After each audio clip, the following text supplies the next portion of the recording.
93 of the Grip Strip podcast, the F1 Triple Threat at Abu Dhabi edition of the Grip Strip podcast. Go and say that 5 times fast. My name is Philip Matthew. I'm your host. And as always, I'm with my co host, the iRacing Indy 500 champion, top 5 speed demon at the Hoosier 500 on Monday during practice. The computer genius, a gentleman and a scholar, Jacksonville diehard, who also, along with, I think, my Niners, and it seems like half or 3/4 of the league, still has a chance to possibly go to Santa Clara and get a Super Bowl. His name is Joshua Fine. How's it going, brother? Yeah, I'm doing great, Phil. Yeah, obviously, yeah, we'll talk about it in depth later, but yeah, Open Wheels or Hoosier 500 on the line here the next couple of weeks.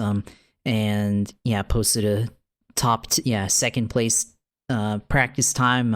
Had a lot of help from the draft on that. That was kind of an accident, but we'll get into it. But yeah, we created a little press for ourselves here on that. So good to see that happen and everything. But yeah, Jaguars won and showdown here in Jacksonville with Indianapolis. So that'll be pretty good, interesting to watch there too. So yeah, we'll get into it. And of course, yeah, the F1 drama and all of that now coming down here to this weekend here. So yeah, a lot of stuff to get into here.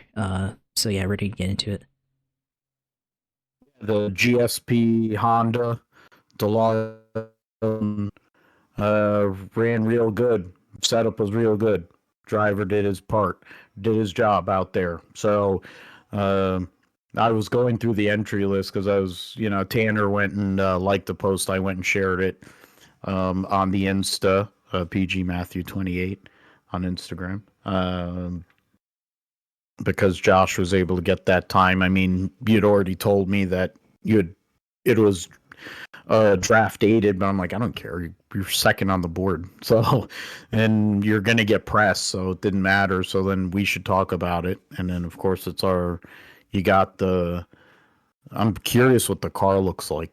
But that's something for later. Yeah. That one, I think you need to go with a black, at least with the flat black base, and then you could probably go do something. I think not Jeff Andretti, because that's bad juju because of what happened to Jeff Andretti in the 92 500, but it would have a similar, I think, like you can make something. Oh, you know what? You could do the Interscope racing, the Danny on Gaius.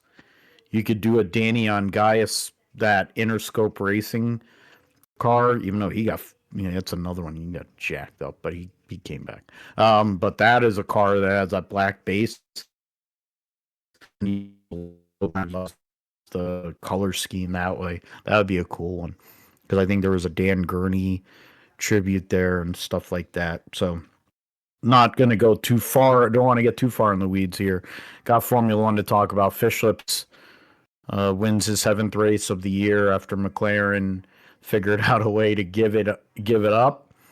Piastri had been fast all weekend, won the sprint, won both poles, was getting away, and was probably going to win this race.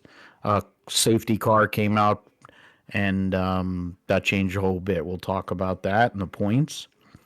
Everything else that happened around him, around Fishlips, and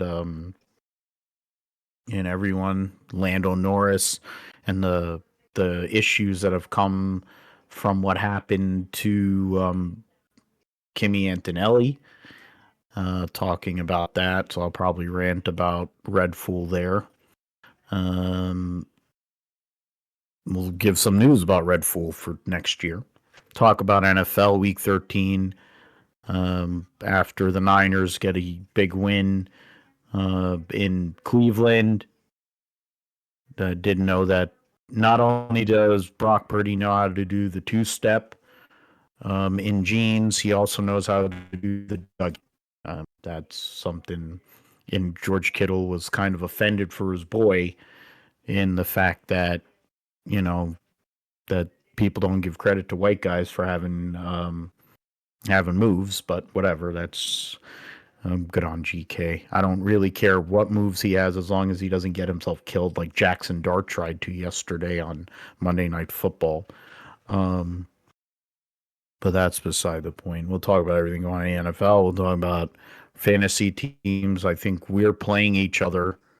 Yeah. And we are. Yeah, for this week. So if you knock me off and then there's a bunch of machinations that have to happen. But essentially, whoever wins, I think, stays alive, and whoever loses is done. I kind of feel like that's where it's at because my points are terrible. So, in the sense of if I lose that game and you win, with some help, I think you could get in, but we'll get into that. The Supercars Adelaide Grand Final was had its share of drama. It had team orders, and then it had RG Bargy. Lee Diffie was down there, I guess, being a chaperone for Austin Cindric. I don't know what the heck. I mean, that's probably visiting family because it's the off season too. And Cindric was running in the Supercars race. Jesse Love was in the Super 2 race. So maybe the NASCAR delegate was friggin' Lee Diffie. I was joking around with Ralph Sheen. He liked a post I made where I said he should have had Lee Diffie there with him while they were visiting the Kangaroos to translate. So credit to Ralph Sheen, one of my heroes, former guest on this show. We'll talk about the controversial finish of the season.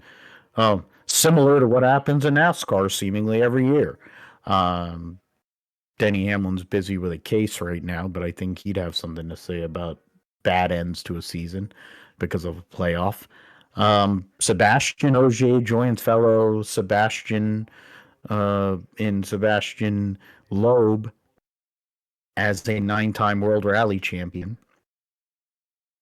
Not running every race, no less. F2 at Qatar last week basically saw Leo Fornaroli get the championship, so we'll get into that. And then they're finishing out their season.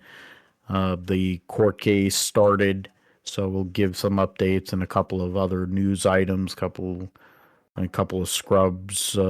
One particular scrub has a limited schedule on trucks, and we have some merging of teams and whatever. Another scrub in Stingray Rob continues to be employed in IndyCar. Hopefully it means that Renus VK will be able to run fast, because we know Stingray Rob won't. We will preview Formula E. Their 25-26 campaign starts this coming weekend at Sao Paulo. We will preview and make our picks for the Abu Dhabi Grand Prix. Does Lando Norris hold on? Does Fish Lips make the comeback of all comebacks? Does Oscar Piastri somehow or another hold on or come around and get the championship that he probably deserved anyway, based on his performance earlier for a good amount of this season? That's what we'll get into. Then Josh will talk about iRacing gaming, the Hoosier 500, everything going on with that, and then we'll call it a day. So, let's get into the Qatar Grand Prix. I mean, the sprint race was pretty straightforward. Lights to flag for Oscar Piastri, gains those much-needed points in the sprint, and was able to get some momentum back in a sense. By doing that, he had getting the pole going and winning. He gains 2 points on Lando Norris. He gains 3 points on fish lips. Russell ends up finishing second in that race. Norris, Verstappen, Tsunoda with his best finish in any race in a Red Bull on the weekend that he was told that he was going to get demoted, probably. Antonelli, Alonso, Sainz, Hadjar, and Albon. Your or no, Sainz was your last points finisher there, and that was after. And when you look at that, basically the only thing that really changed was Alonso dropped anchor. Verstappen moved up a couple of spots. The top three stayed how it was. Tsunoda stayed in his spot. So there really wasn't a whole lot of movement. Leclerc had issues. Lewis, nightmare weekend for him and for Ferrari in general. Then in qualifying, Piastri beats Norris to pole. Verstappen was third. Russell, Antonelli, Hadjar, Sainz, Alonso, Gasly, and Leclerc. Lewis started 18th in this race as well. And then in this race, there was the tire lap. There was the tire limit or tire lap maximum. We can only run 20 laps or 25 laps on a set of tires. So what happens in this race is Hulkenberg, his car stops on lap 6. Safety car has to be put out. At that moment, 18, whatever, what is it? That of the 19 remaining vehicles that were out there, 17 of them stopped. 2 of them didn't.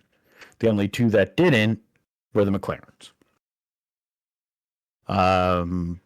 Based on that decision, everyone was going to have to come back in on lap 32 and then run out the race to 57, which would be 25, which worked out exactly mathematically fine to have that. So then the offset where McLaren was trying to do, they were going to go drive further out, try to go and build a gap.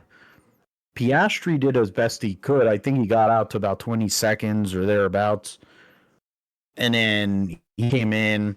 And then, Norris came in. I'm trying to remember in terms of, pit stop summary. Yeah, so go back here. So Ocon had to come back in, or he came back in 2 laps in a row. Okay, so that's an issue. Then Piastri pitted on 24. Stroll came back in on lap 24. I think he had some sort of damage. Norris pitted on 25. And then, Bierman. So the Haas cars and Stroll pitted 3 times. Piastri ended up pitting on 42. So he had 15 laps to go. Norris had 13 laps to go. And this is where I think part of the problem lies for what McLaren's, decision was. And most everyone thought they would go on a soft to run out the rest of the race. Instead, everyone had went on the hard tire at lap 32, knowing they'd have to run a 25-lap run to the finish. You're going to cut that and, basically in half. And then McLaren decided not to do a tire offset. They put them on hards as well. Granted, the roughness of the track, the sand, this, that, and the other, whatever. But that decision was a decision that, to me, being fan, whatever, when I saw that, I'm like, you just gave the race away. So not only did you not pit your guys and put your guys in the best position to win the race because you didn't want to make a decision or double stack or whatever, when you have a better car than basically everyone outside of fish lips maybe Russell, depending on the day, or Antonelli, depending on whatever Mercedes is there. You're telling me you can't beat Carlos Sainz? Like, I mean, Lewis has been on it, and it's clear, you can't overtake, and these cars are so big and aero and all that. But the not offsetting them with a different tire, to me, was basically waving a white flag. And at that moment, that was when you had basically ceded the race to Verstappen. And if you decide you want to go with a hard tire with Norris for 15 laps to go, you put him first or whatever. I don't know. You were going to pit Piastri, give him something. Let him do something. He had been the fastest guy all weekend. You're going to go and tell me you're going to take it out of his hands. Norris had nothing for a good amount of the weekend. He didn't make a second part of his start, wasn't great. He got passed by Verstappen. Like, he was up against it the whole time. The notion that you go hards with him, okay, fine. I can see that. He's trying to hold on to his points lead. You're just doing the conservative strategy. Piastri is not the reality of the world is Piastri's not going to win this world championship under most circumstances. Give him a chance. At least make Verstappen run his tires off. Don't do that. And to me, that's just negligence. Just absolutely pure ignorance. It's really, really bad management and strategy. And the joke was, oh, Ferrari strategy here. And it's like, well, yeah. And it's like it leads into the narrative like we were talking about last episode about, they're just doing what they did in 2007. And you're opening the door. You shouldn't be giving this guy an opportunity. The MF has nothing to lose. He's a cocksucker and an asshole. He doesn't care. He'll crash into you to win. He doesn't care. Lando Norris is a bumblehead. How do you do that? Like, to me, it's just insane. I am not an engineer. You got all these beautiful. Hannah Schmitz was a great engineer and strategist, very pretty, and I think she used to drive too. You have Ruth Boscom, and you have what's her name? Who's the one that they have on the broadcasts? Bernie Collins.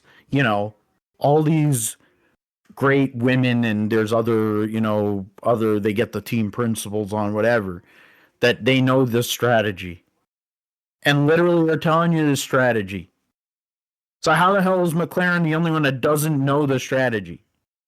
Like, it's mind-numbing to me how they're doing this.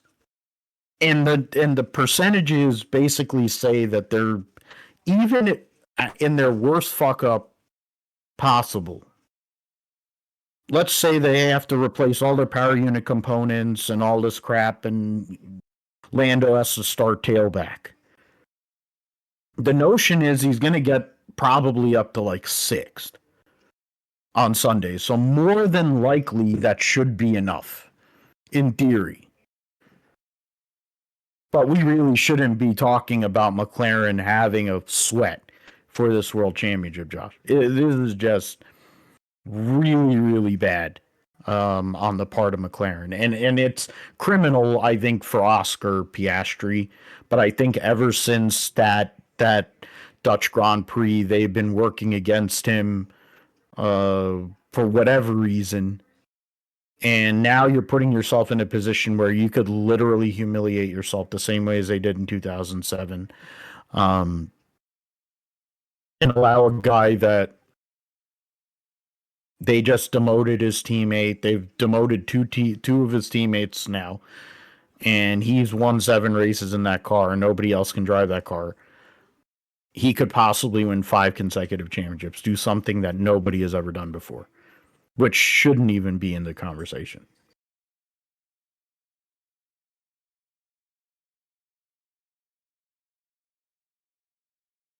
Yeah, I mean, this was, yeah, what a strategy failure for McLaren. But yeah, I mean, when you have an opportunity to pit, you have to take that opportunity. Because yeah, like you said, like pitting on at the earliest possible time maximizes the amount of time you have on the tires.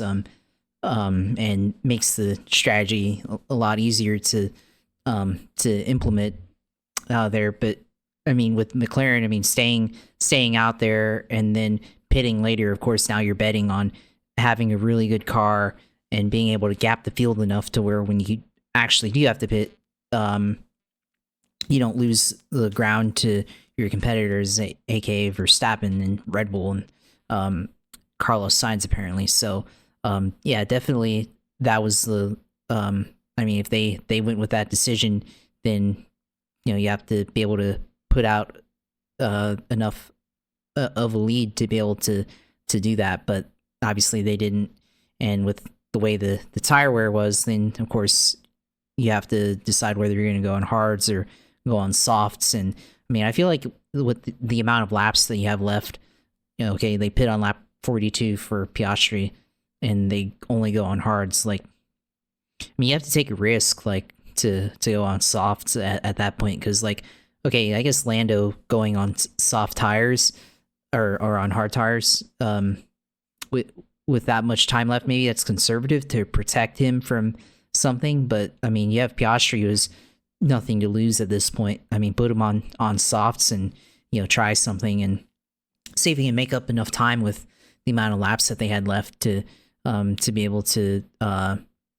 get there, so, and overtake Verstappen. So yeah, for Piastri, I mean, puts him in a bind here to hurt his championship chances. And then obviously for Lando Norris, now, I mean, he still has to have a good finish here on Abu Dhabi, but now he put him into position where he's opened the opportunity up for Verstappen to do what we didn't think was possible, especially after Christian Horner got fired, him winning the championship. So yeah, for McLaren, yeah, huge disaster.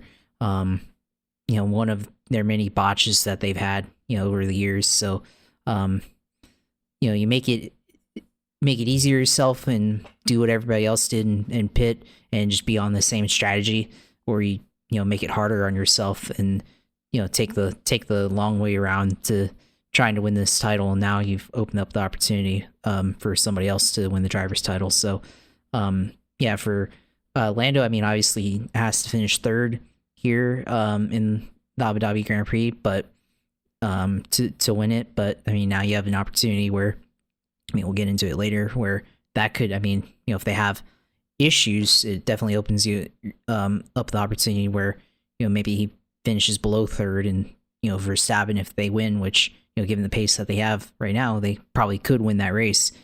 Then Red Bull with Verstappen wins the title and McLaren wins the constructors again. So it's going to be interesting. It's not as quite as dramatic as 2021, obviously, but there's definitely more than a sliver of hope for Verstappen here. So McLaren, they have another opportunity here in Abu Dhabi to not choke it away, but given from what we've seen from them since the end of the summer, there's definitely the possibility that could happen. And all I can say is it's going to be interesting to watch this race here next Sunday morning, see how this all plays out, and if McLaren can finally put it away, or are we gonna see things go all the way down to the last lap, and who knows what'll happen there.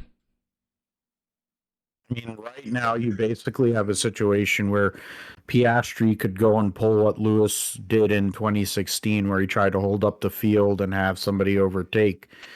What's his name? Rosberg. You could have that. I mean, there's not going to be full-on race manipulation like a certain race that took place there in 2021. But he has nothing to lose. So what are they going to do? The person that has all the pressure is Lando. Verstappen doesn't care. He's a 4-time world champion. He's good. He would already more than likely given up that he was going to win it. Pressure, of course, is in qualifying because it's really basically impossible to pass there too. It's in general, no matter what car you're in. FIA doesn't seem to have any, they're oblivious to the notion of what's wrong with these cars. It's the last race with these cars. So it's like, you know that there really isn't a whole lot of competition. You know that essentially maybe a Williams will be in there. The Mercedes could be in there. Brussels seems to put together great qualifying. Other than those guys, maybe Hadjar. So really, it's going to be up to them. They have to get the job done on Saturday in qualifying. And then, make a start. Lando's terrible at starts. If he has a bad start, he qualifies on pole and he has a bad start, whoever's on his other outside could pass him. Or they can make contact in turn 1, lap 1. And that completely flips the script. You have Max and he decides he wants to clean him out, he could. It could be just like the F1 movie and clean him out. Like there's any number of scenarios that you've brought into play. If it's a theoretically straightforward race, Norris goes and wins the championship. Whatever. You'll have some combination of those three on the podium, or two will be on the podium, one will be fourth, whatever. I have to look at it, and we'll talk about it more later, but it's like, how do you let that happen? I just think that's just negligence. That's just really, really bad. And you don't have guarantees about this new car that you're going to be on the pace. You're going to have a good power unit, supposedly, but you don't know that you're going to be on it. You've already won the Constructors. You had won the Constructors back in the summer, basically. So the notion is that you should have by now had figured out a strategy to allow these drivers to drive. And they can't. And maybe that's part of Zach Brown's problem. Maybe that's why Alex Palou decided he didn't want to have anything to do with McLaren. And my Rahal is hiring all these old Penske guys, whether they went to McLaren or whatever. He's hiring all these old people because at least 2/3 of their team, they actually are trying to have drivers there. And then Graham is there to be the money guy now. But either way, we'll see what happens. For Ferrari, it was a nightmare weekend. Absolute disaster. Antonelli, I'm not been a fan. I don't really, I respect, being that young and being that fast and all that. But Red Fool basically accused Antonelli of pulling over for Norris. GP said it on the radio. Then One-Eyed Marco said it. And I'm like, at what point? This is another thing. This guy's a freaking. There's certain people that are around here in this country that seem to have similar tendencies or rhetoric or actions. But this One-Eyed Marco never says anything positive. Anything that comes out of his mouth, virtually anything that comes out of his mouth and is reported, is negative. And it's usually incendiary. Whether it's towards Lewis, whether it's towards people who used to be in their driver development thing, whether it's opponents, it's never good. So the fact Matisic is not even here anymore, he's been dead for years. Karen Horner's gone. You got rid of both of them. Newey's gone. Now Newey's an effing team principal. He's 90 years old. He's a team principal. What the hell is this cover? Does he have blackmail on some of these Singaporean whatever owners or whoever the hell owns Red Bull? Like, what the hell is the point? The guy is a piece of trash, absolute pond scum, lowest common denominator of society. He reminds me of people that we have to deal with in this country. He's a piece of shit, and you're the way you're handling your driver development. This is proof positive. You have fish lips. They made a car for fish lips. You gave one guy 5 races, demoted him. Then you bring up the other guy, basically hanging him out to dry, and now you basically now have demoted him twice, double demotion, because not only does he not get demoted back down to Toro Rosso, he's just going to be the whatever he is, like a test. I guess he's test and reserve. I don't know. I didn't look at the article. I don't. It's like I knew everybody and their mother knew that Arvin Lindblad was going to move up to Toro Rosso, and that Isaac Hadjar was going to move up to Red Bull. All right, but it's like, at what point do you make these incendiary comments constantly? It's the same crap it used to be that Troll Ecclestone would say stupid crap. This One-Eyed Marco. There's a couple other people. I mean, obviously, Formula One is big on, harboring people who sympathize in certain ways that probably are not either very keen on societal norms. Between Ecclestone, One-Eyed Marco, Flavio Briatore. There are other questionable characters that have been in Formula One over the years, and stuff like that.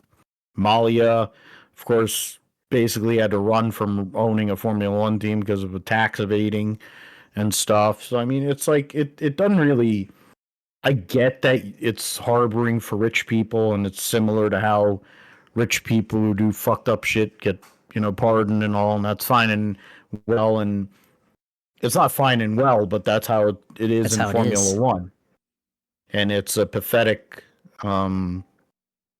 It's like, when is somebody just going to punch that old bastard in his other eye and just end it? Like, so then he doesn't have any eyes. It'll be no-eyed Marco. Can somebody just do that?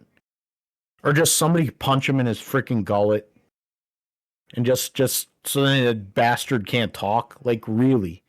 He's just an horrible, toxic individual. Absolutely toxic piece of crap. And Formula One is not interesting. It's not... Races are done in 2 laps. It's like no shit Sherlock. It's the same way as when Lewis went and told Gasly that Gasly said his car was a piece of crap. And I'm like, no shit Sherlock. Like, when the guy who's driving the worst car in the F1 is telling you that your car is shit too, you got a problem. But this is no shit Sherlock. Like, how do you want people... You want people to go and watch this sport, and you want to talk about... inclusion, when it really isn't about inclusion. You want people to watch, but the fact is you have this kind of nonsense, this kind of rhetoric. I'm sorry. Now you're putting it on Apple TV. Newsflash, you're going to lose fans because of that. You're not... It's the same strat as, like, Barkley said it because of the way that the NBA decided they wanted the bag of money with their new TV deal. It's the way NFL is going by being on 96 channels. NASCAR, even with some of their streaming aspects of it. You're getting away from what matters, which is actually having people that are interested and want to be interested. You're becoming... Formula One is not supposed to be like TikTok. You know what I mean? Like, at some point, there's actual interesting aspects to it. There's something, but the problem is they don't present it that way, and they don't do a good job with that. And then you have people like that in positions of leadership and power. And fundamentally, it's a joke. And when I call him one-eyed Marco, I don't feel bad about it because the bastard got what he deserved in that race car when he got nailed in the eye, and he deserves to get punched in the other one because it's just to say the amount of horrible things that guy has said over 20 plus years. And you've developed a lot of Formula E champions. You developed a lot of sports car champions. But neither of those guys that they hang their hat on about their great world champions, Sebastian Vettel and Fish Lips, they didn't have anything to do with developing either of them. Vettel was a BMW junior driver. Vettel was a BMW junior driver. Should have been in a Sauber. If Peter Sauber had any sense, he'd have fired one of them.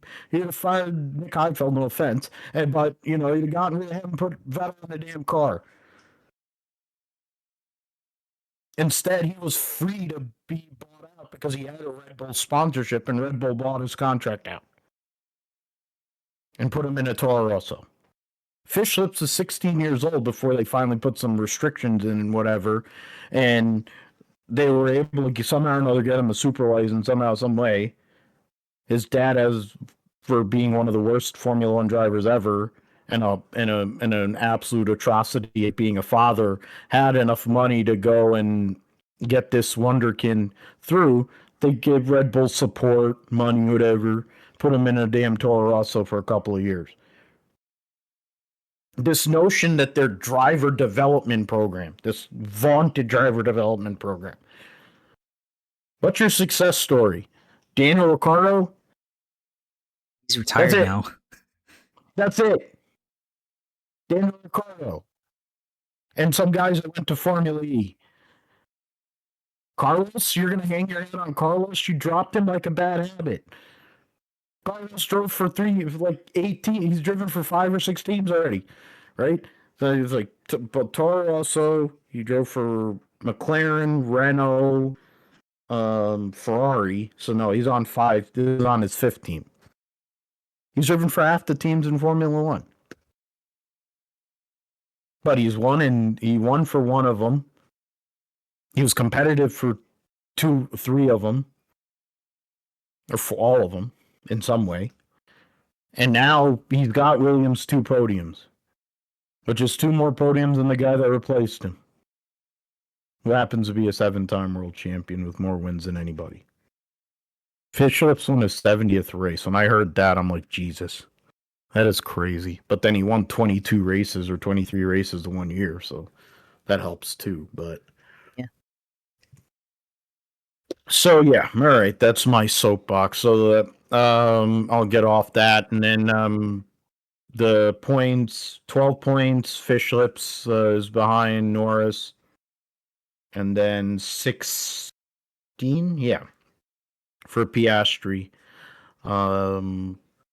Piastri ends up because it would have been 20. Yeah, he had the fastest lap. There is a fastest lap point, right? Or no, they don't give out the fastest lap anymore. They got rid of that now. Okay. Yeah. I keep on getting confused about that. I keep on thinking that that's still in play. So they show the fastest lap, but so essentially Lando Norris, he's got to finish 3rd. Yeah, as long as he finishes 3rd, he's fine. Anything below that, then it becomes a sweat. If Piastri wins, he has to finish 5th. If Fish Lips wins, he has to finish. He's finished 4th or lower. 3rd. Yeah. He has to finish. Yeah, I mean, because it's 13, so no, he'd have to finish 3rd. 3rd with Fish Lips, 5th with Piastri. Yeah. Which is basically 4th is no man's land. So we'll see what happens with that. And then in the driver standings, let's see. I mean, basically, what is it? 4th, 5th are decided. Lewis only is 2 points out of Antonelli, so Antonelli's probably going to pass him. Albon and Sainz are together. 9-point difference there, so that'll be great. They'll finish 5th in the constructors, so great for Williams there. 13-point gap, so basically Sainz is good. Albon, he ain't going really. That'll be a battle amongst them, so that's not really going to change. Hadjar, Hulkenberg, Alonso only separated by 3 points. So that could be a little bit intriguing going into this weekend. And then you have Bierman in 13th, 3 points out of Lawson. And then Sonoda, Ocon, Stroll, 1 point separating the three of them. Gasly, Bortoletto, and then of course Colapinto trying not to go through this season without a point, but I have a hard time thinking that he will get a point. Mercedes now is 33 points ahead of Red Bull. So it looks like the constructors, for all intents and purposes, the top 5 are settled, I think. We already know McLaren's going to win. We already won it. But I think Mercedes probably gets second. Red Bull will be third. Ferrari, with the bad end of the season, is going to be fourth. And Williams fifth. Toro Rosso's 12 points out of Aston Martin. Aston Martin's 7 points ahead of Haas. And then Sauber is 5 points behind Haas. So there's actually a little bit. It's not, they're not going to score enough points to really make a lot of headway. So I think basically Constructors is what it is. I think the Constructors Championship is set without outside of some craziness occurring. Let's go to the NFL. So yeah, NFL last week. Wow, Pittsburgh signed Adam Thielen randomly and cut Darius Slay. The Colts release kicker. Trying to get this to load up. It would be nice. It's almost like it's frozen.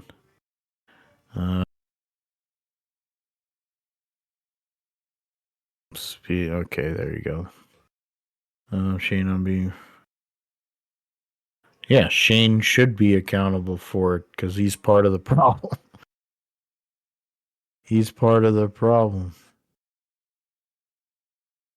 But nobody wants to. I was trying to. NFL.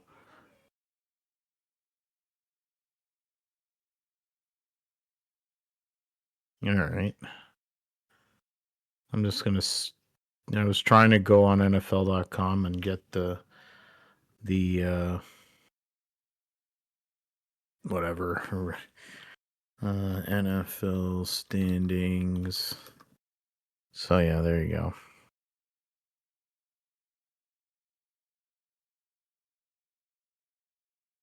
What is with this? So yeah, right now after the Patriots destroyed the Giants, they're now 11-2. They're a half game ahead of the Broncos.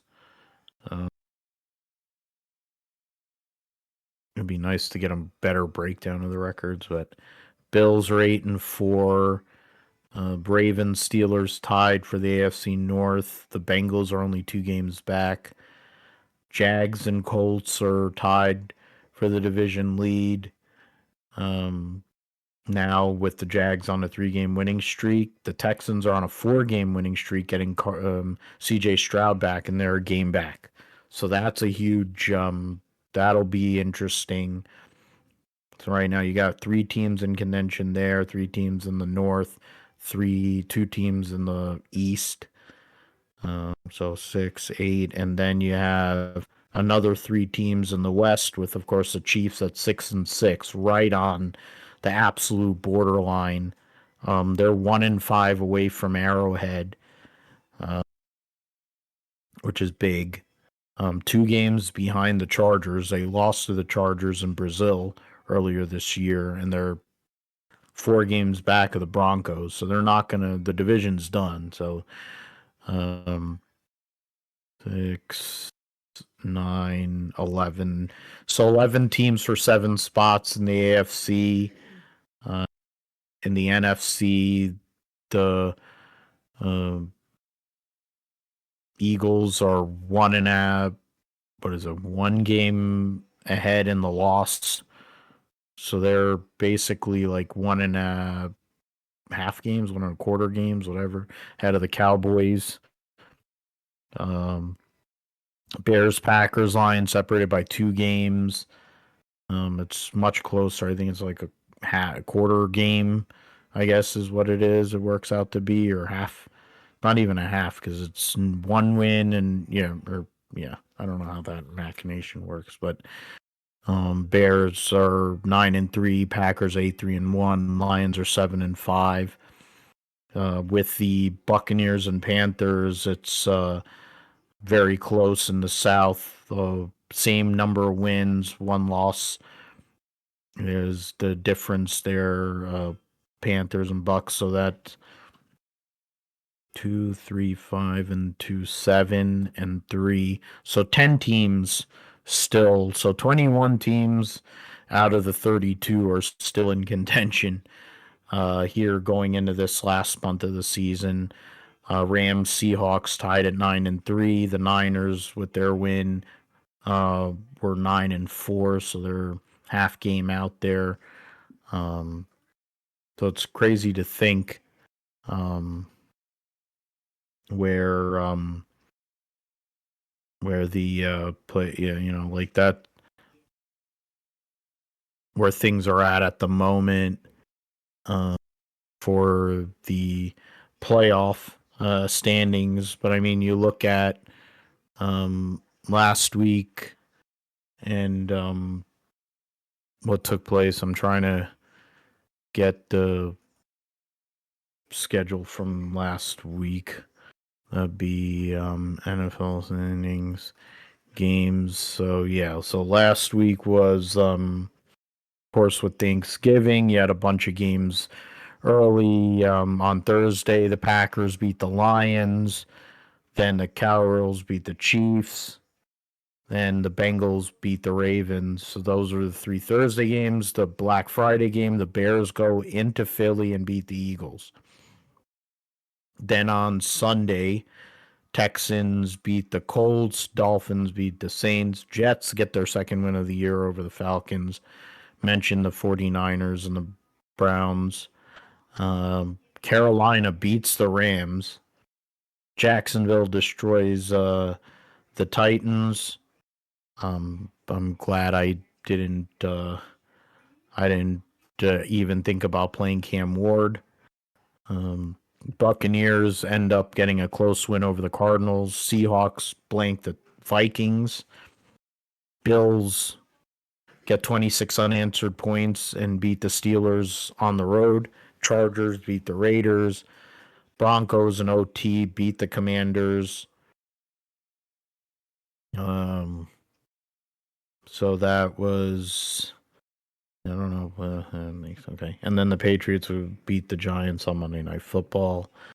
I mean, this week, we'll get into it. I mean, for the Niners, getting that victory is, you need to beat those teams. It doesn't matter the teams that aren't that good. You have to beat them. Stat lines are pretty similar between Shador and Brock Purdy. They gave up 91 yards rushing to Judkins, gave up 1 touchdown to Sanders, who threw it to Fannin. GK had 67 yards. McCaffrey had 53 yards rushing and a touchdown, along with another 21 yards receiving. So he had 24 touches.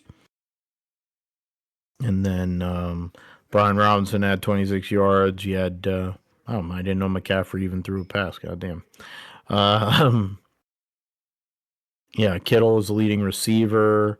Pearsall struggled since he's returned. Cleveland Farrell had 2 sacks. Keon White had a sack. 6 tackles, 3 assisted tackles for Farrell. Upton Stout had 5, along with Malik Mustafa. I mean, it wasn't like Cleveland turned the ball. I mean, they did turn the ball over. It was on special teams, and that's where they really lost the game. The Niners special teams, which has been an absolute shit show for many years, has become one of their strengths this year. Of course, we don't have Eddie Pinheiro at the moment, but you have Matt Gay, who they signed and has been solid. Thomas Morstead's a veteran, has been around forever. Great punter. Sky Moore, formerly of the Chiefs, cast off because he couldn't. He had issues with holding onto the ball and wasn't really great on offense. Has become a big time playmaker for the Niners in kick and punt returning. So that's a huge plus for the Niners in their situation. I mean, Josh, I won this I think it might be the first week in a while that I've won in all 4 of my leagues. So I'll take that. Obviously it's very difficult, but I just hope I'd rather win this week in this league and no offense, but rather win and give myself a chance to defend my title, albeit how long that'll last, but I'm in contention for playoff. I'm gonna make the play. We're gonna make the playoffs with the dynasty. I'm gonna make the playoffs in that auto draft deal that I did. So this is really the one sweat I have here. Last week it was a close matchup for me and trying to go and make that come off and stuff. You know, I trying to go and do I really do? Yeah, I could go if I do that, and then yeah, I can do this. That's probably what I'm gonna have to do. And then just see what happens with that. But yeah, Josh, I mean, you can go and your Jags have been doing what they need to do here in recent weeks, and now division's in play for sure, and you got a crucial month ahead for your Jags. Niners have a crucial month ahead coming off after they get out of their bye to go and win some games to try and stay in the playoff hunt, but you guys are in the playoff hunt for sure as well. Yeah, I mean, we're definitely in the playoff hunt for sure. 8 wins, only the 4th season with 8 or more wins in the last 15 years for the Jags. So yeah, it's pretty significant there. 25-3 over the Titans on Sunday. So yeah, it was a pretty physical game, honestly, throughout. I mean, especially in the second half.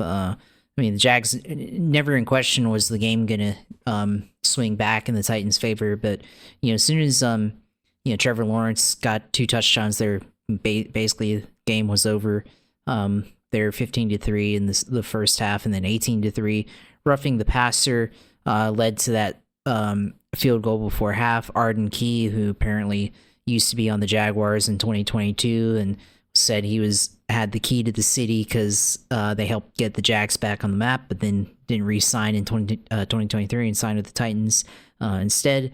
Tried to rough the passer on Trevor Lawrence at the end of the half. That led to a 15-yard penalty, and Jags kicked a field goal to go up 18-3.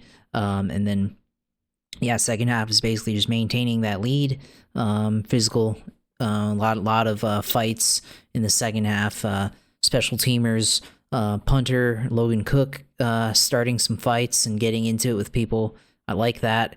Your punter getting into a special teamer on defense and saying he's going to kill him after he puts somebody on the ground. I think the other guy on the Titans was like holding somebody on the ground during the punt. That's great stuff from your punter. I'm being 100% serious. I mean, that means you got your players back and everything, and a lot of respect in that locker room. And then the long snapper, I think he threw that guy like after Logan Cook, got up in his face. Then the other guy started fighting back, and then on the Ross Mattistick, the long snapper, just like threw him on the ground. So that was a pretty funny highlight there. And then I think, I don't know if it was earlier in the game or later after that, but Jeffrey Simmons, the defensive tackle, really talented for the Titans, got a flag because I guess he overreacted to one of the Jags players. Like after a play, just like stood over him and said, suck his chode there. So pretty hilarious. I mean, and it was also funny because afterwards in the post game, I mean, this guy's like, I don't know what he's wearing. He's wearing some like, bedazzled outfit or whatever. And, just, it was just hilarious to watch a guy dressed up like, very, very nicely and, or somewhat ridiculous and just say, like, yeah, he told me to go suck it, so, it's funny to hear that. So yeah, maybe the hating ass Jags from 2017 are back in a new way. So, because that team had a lot of trash talk, a lot of feistiness in that team, and it seems like Liam Cohen, with what he's been doing and everything, he's instilling his mindset in these players here. Keep my name out of your mouth to Rob Saleh type energy there. So definitely what he's doing is working. So now all of that leads into this what essentially, I mean, this is essentially the first of two playoff games because you got the this one and then the one after Christmas against the Colts here. So yeah, they haven't played the Colts yet this year. 2-8-4 teams. The Colts losing momentum here. They lost to the Chiefs. They lost here to the Texans. They now go up against the Jags at home. So this is going to be a big matchup here. Also, not only first place is on the line, but the Jaguars' winning streak against the Indianapolis Colts in Jacksonville is on the line here. They've won 10 in a row here, so chance to extend that to 11 in a row here in this game. So should be an interesting game. I mean, think the Jaguars pass rush is going to really have to get after Daniel Jones. Daniel Jones is hurt. He's got a fracture in his fibula. Obviously not 100%. So looked like in practice, it looked like if you saw that practice clip on X there, it looked like he was a little slow, just even handing off the ball or, getting in his drop back. So could lead to some opportunities defensively for Jacksonville. And of course, got to stop Jonathan Taylor. So the Jaguars, I think they're one of the best teams stopping the run when it comes to running backs. So I can just pull this up on fantasy. So yeah, Jacksonville, yeah, fantasy is correct because Jacksonville is ranked 28th in giving up points to running backs here. So it's going to be a tough deal for Jonathan Taylor, I think. Especially Daniel Jones is hurt, so probably not going to see a lot of mobility out of him, really. So, it's all going to be on Jonathan Taylor. And, if you can stop I've said it about the Colts, but you stop Daniel Jones, I think, or stop Jonathan Taylor, you can stop Daniel Jones. So, it's going to be an interesting game. And, as long as Trevor Lawrence, you're going up against tough defense here, the Colts defense here. So, just play smart, run the ball. I think they'll have a really good shot at winning, and I think they will. I mean, Jacksonville's a 1.5 underdogs, but I think they pull this one off here at home. So, be interesting to watch here.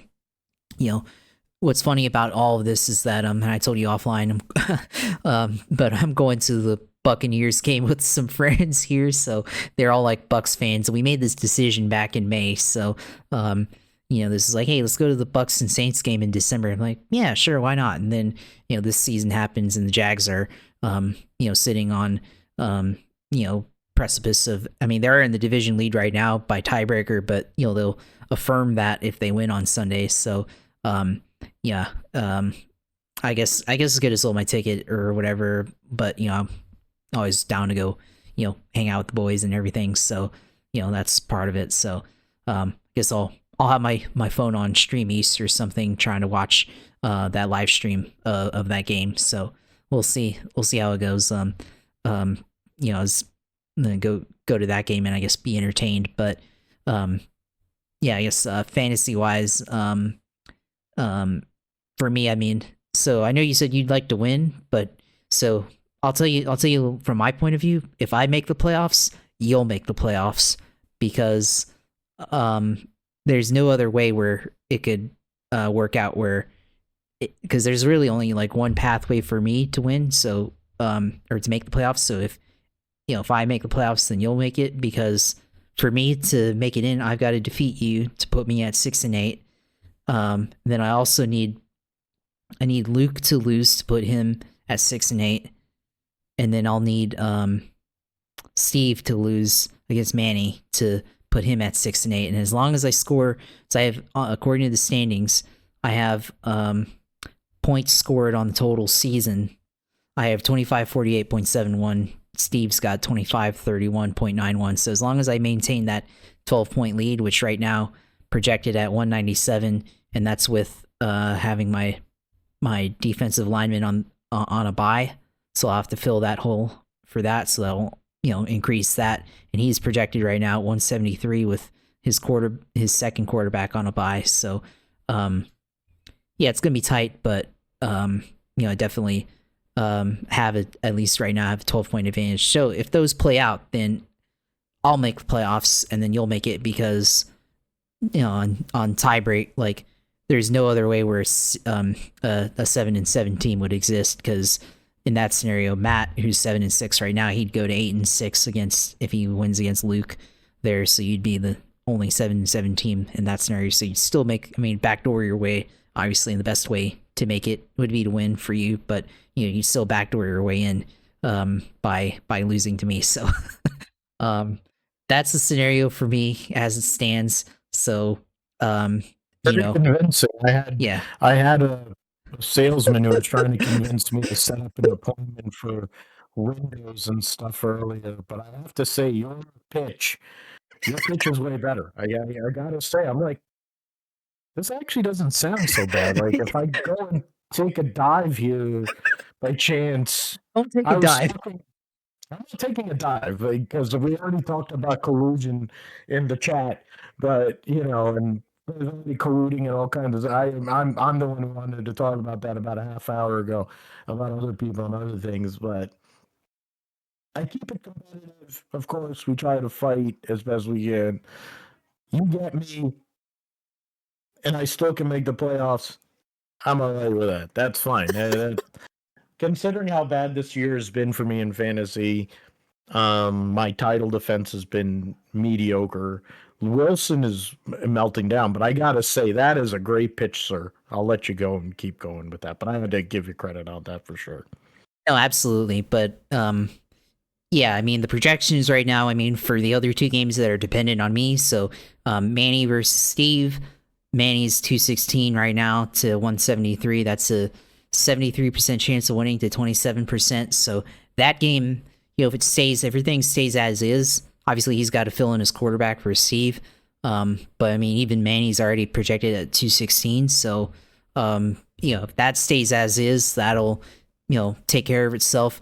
But of course, with Luke and Matt here, one hit wonder, that's a 50-50, because they're both 194.6 for Matt and then 194.73 for Luke. So that one's going to be the one you have to pay attention to there. So I think, if Luke, that's the one where that goes into the through-a tie that you probably don't want. So you're basically, if you obviously win, but if you lose, then you're gonna have to really be rooting for Matt to win his matchup there to to make it in. Because if he loses, if Luke wins, then that puts him at 7-7, Matt at 7-7, you at 7-7, and then that would be where pulling it up here by points scored.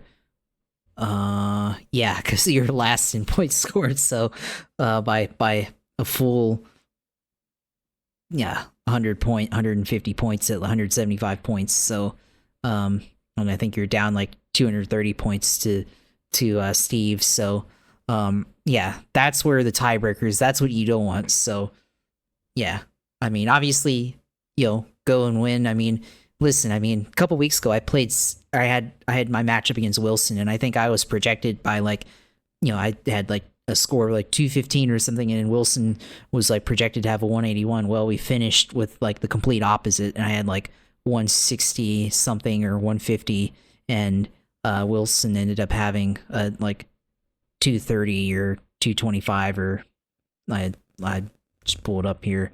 He had a 227 and I had 158. So, anything can happen in fantasy, obviously. So, I mean, for me, I've got Jonathan Taylor, and I just talked about him. Well, there's a conflict of interest for me here. So I've got, I'm going to have to be like, yeah, go Jonathan Taylor, but I also need the Colts to lose. So, we'll see.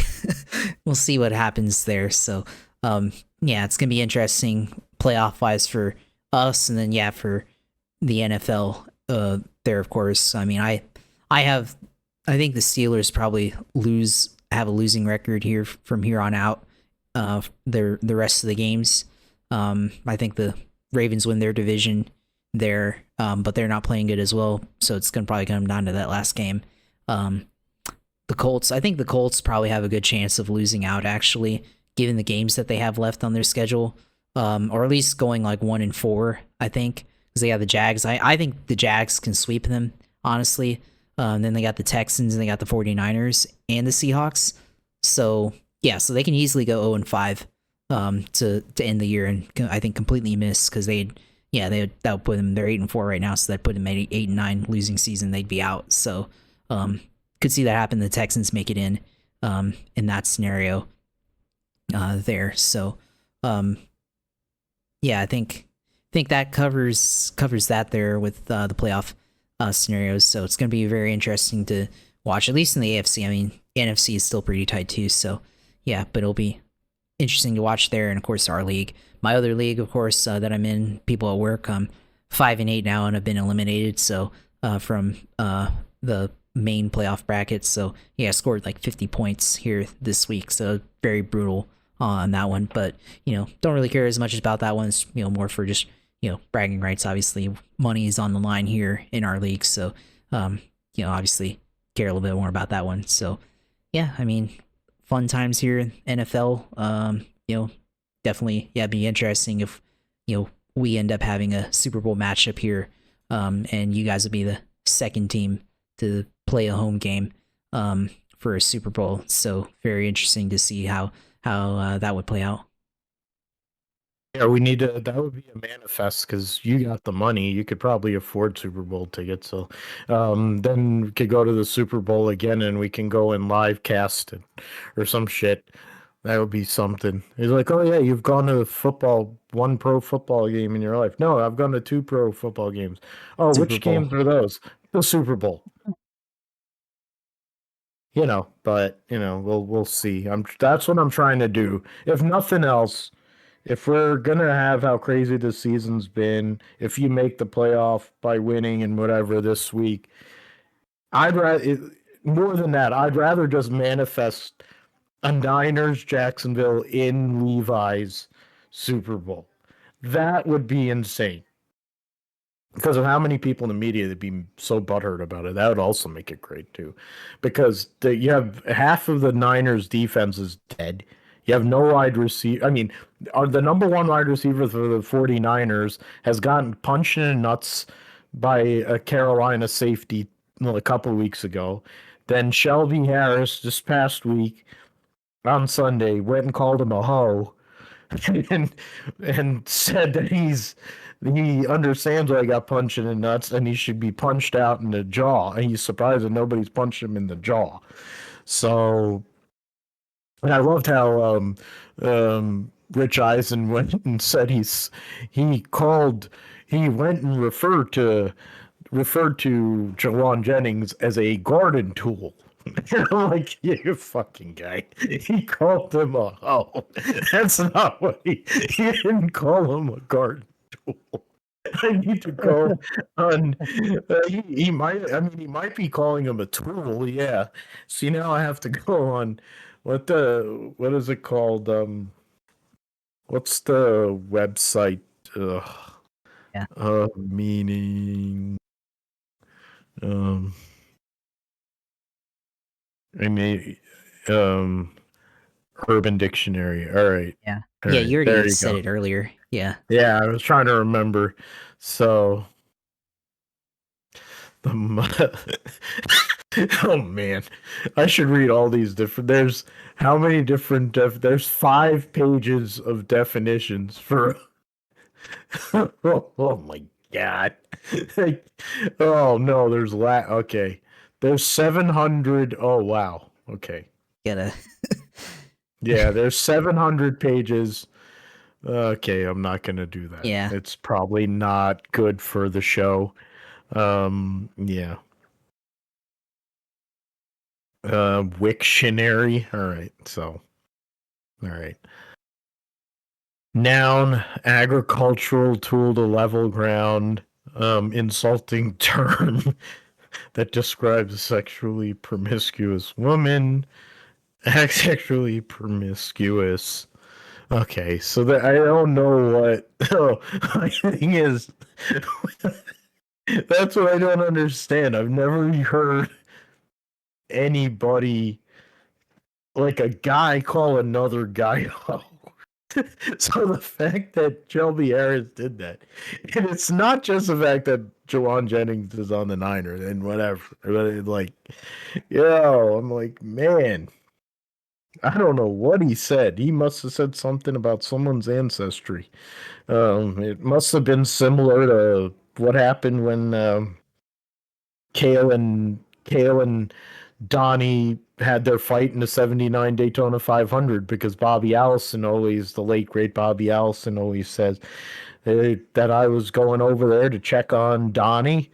Kale went and started talking about our ancestry, and then he started running his head into my fist. That's my story, and I'm sticking to it. That's one of my favorite. Just the way he talks about that whole entire interaction. That's literally what it is. Like, you're basically saying that Jawan Jennings said some really effed up stuff, and he didn't, which is crazy. I gotta say, for a guy who, until the Super Bowl a couple of years ago, they would say third and Jawan. He had that game. He would have won the MVP. Should have won the MVP because they should have won that fucking game. But Jennings wasn't like some amazing player. So for him to talk as much shit like he's like Cortland Finnegan or something, because that's what it reminded me of. I'm trying to remember who was a bitch ass who always pissed people off. Like that bitch ass kind of behavior is like Cortland Finnegan, because Andre Johnson, the legend, um, that was the only time like Andre Johnson ever lost his cool. Like he literally took his helmet off and nailed the guy, right? Tried to nail him upside the head and stuff. I mean, it was funny. 49ers, the fans, of course, the great fans, the 49ers fans, were going at all them Cleveland Browns, for Shelby Harris, what he said. And then Myles Garrett is like, Myles Garrett's the guy that went and clubbed Mason Rudolph in the head. And he wants to talk about people getting hit. And I'm like, that's true. It's like Myles Garrett is, because he plays for the Cleveland Browns, and, people do forget, even, and for as great as he is, and he is got all time, he's in Hall of Fame, like in a line that could go to the Hall of Fame one day. But dude went and clubbed a guy in the head with a freaking helmet too. So that's also something that's not easily fadeable. Um, but whatever. He called him a hoe, and I'm like, yo, it's what would possess somebody to call a fellow call another guy a hoe, and then like, oh boy, wow. But yeah, So that's the NFL in 2025. We still got 5 weeks to go, and one more week in the regular season in fantasy before the playoffs, and we'll see what happens. But yeah, let us move forward into the supercars finale, the Adelaide Grand Final for the Repco Supercars Championship. Already announcing the sweeps major accolades. Well, yeah, he should. The guy won more races than anybody, more races and more poles than anybody.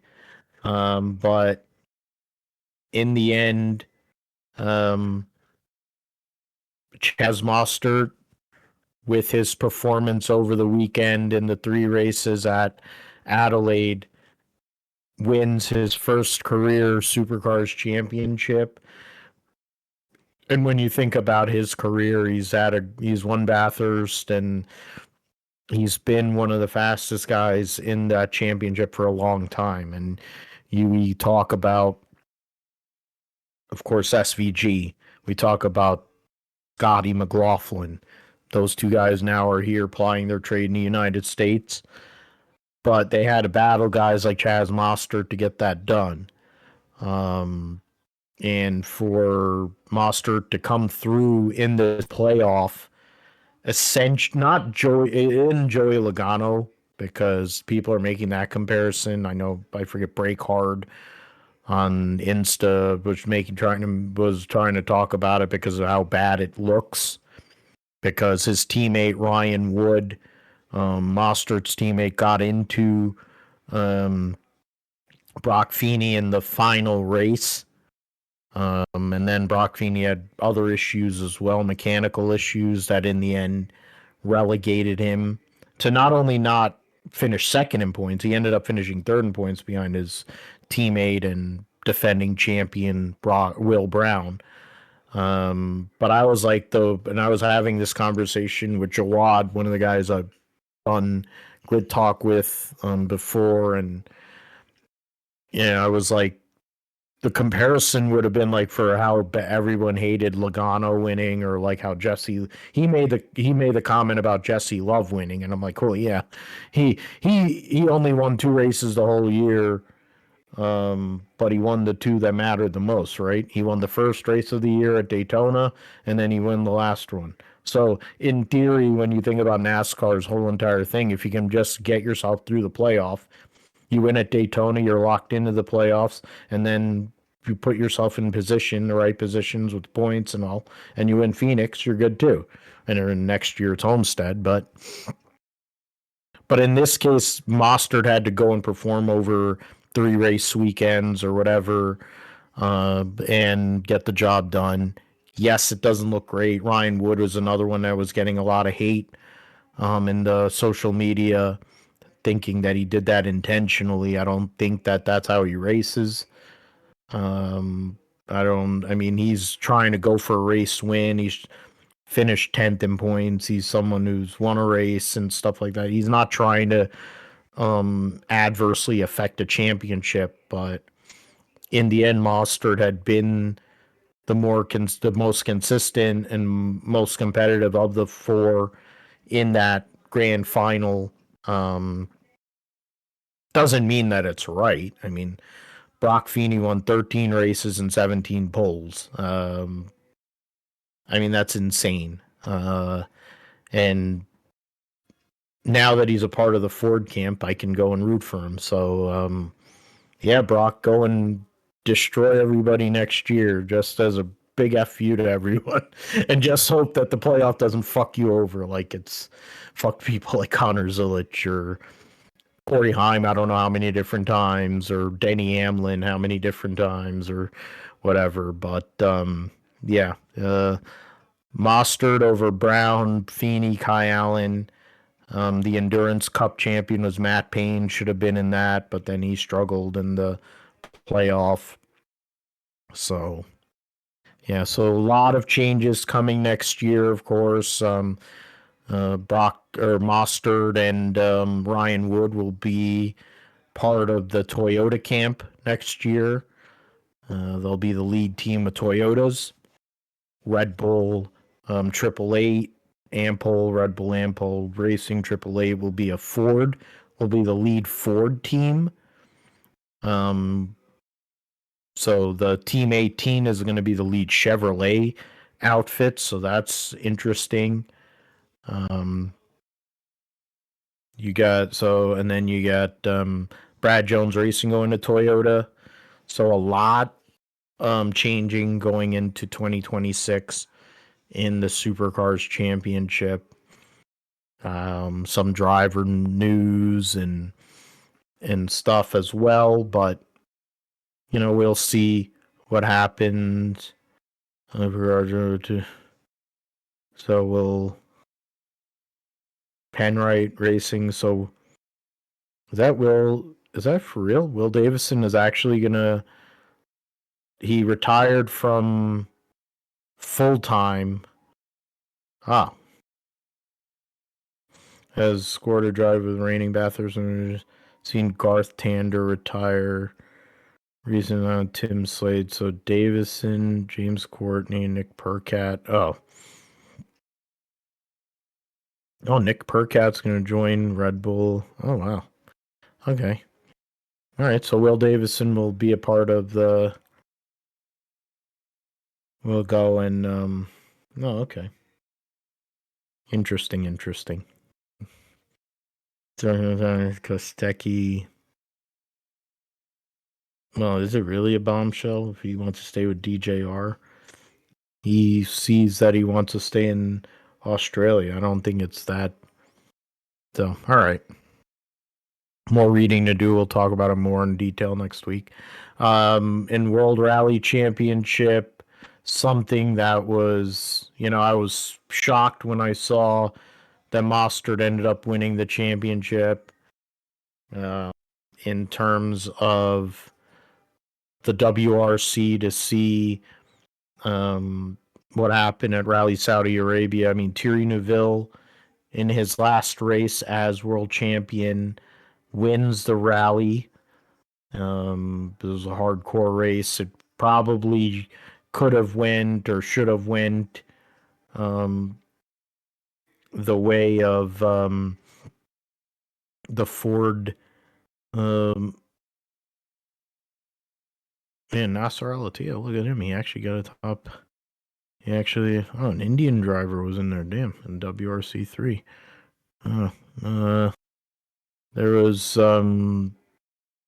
in terms of on Saturday, Thierry Neuville had so it was going into Fridays. Martin Sec was only 2.4 seconds off of Formeau. Neuville was 5.8 seconds off the lead, and Katsuda was 43.9 seconds back. Ogier was sixth going into Saturday's final three stages and 2 positions ahead of his teammate Efren Evans, which was the battle for the championship. Then, as the rally finished, Ogier finished third in the last 2 stages, while Evans struggled, which then in turn Ogier finishes third to Evans, who finished sixth, which then allowed the and then the Wolf Power stage standings opened the door for Sebastian Ogier to become a 9-time World Rally champion by 4 points after missing 3 rounds of the championship. And then having issues in the rally a couple of rallies ago, that to go, and I would assume been the eliminator there, but it wasn't. He wins. Toyota gets the top 3 in points. Evans by 4, and then Cali Rovanpera will be moving over to Super Formula next year. Tanak, the best of the Hyundais. Thierry Neuville is his world championship reign ends, finishes 5th. The best Ford was Munster with 40 points in 10th. So there's that. We'll get over into F2 at Qatar last week, which was not ideal for the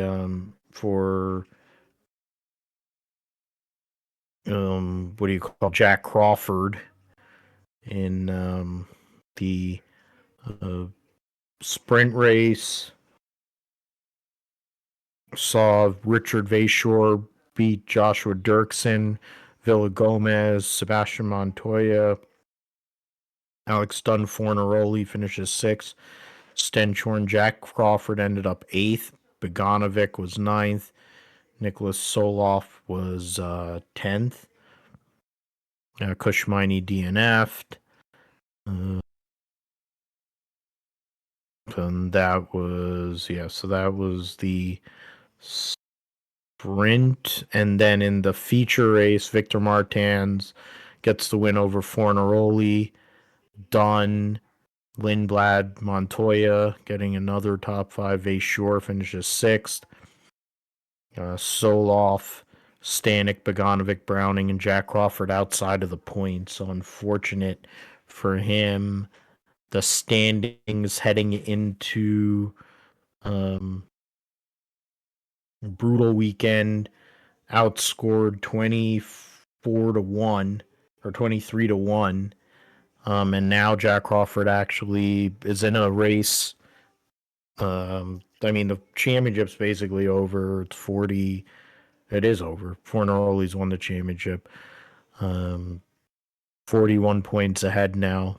Crawford has to battle Vachor and because I think there's the maximum you can get in a sprint is 10, and then I think you can get fastest lap, and I guess there's a pole point or something too. So if that's the case, he maxed out. Or Browning did at Monza there with that one. Crawford did at Baku. So I think there's 30. So there's 37. You can max out at 37 points.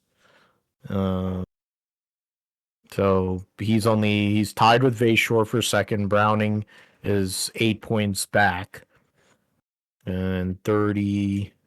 Alex Dunn is still in play, actually, too, if he has a really good weekend. So that'll be interesting to see there. Arvin Lindblad, of course, we mentioned he's going to move up to Formula One next year. Crawford will be the test and reserve driver for Aston Martin. Fornaroli is a part of the McLaren driver development now, along with Richard Vachor. So credit to those guys. And then standings for the teams. Invicta Racing leads by 35 over High Tech. Campos in third. That's 22 points. High Tech over Campos. Dams Lucas Oil, which is a team for Jack Crawford, 3 points out of MP Motorsports for fourth. Roden Motorsports and Prema's separated by 6 points. And then the rest of the field there. Trident only has 2 points the whole year. Wow, that's bad. So, yeah, we'll see what happens at Abu Dhabi. Yeah, I mean, the court update, I'll bring in Josh I don't know what if you've been reading up on it. I know I've been Yeah. seeing, um, it's been a lot of Denny Hamlin to start the case. Um, Yeah, Denny Hamlin and mm, Steve Prime today. yeah, who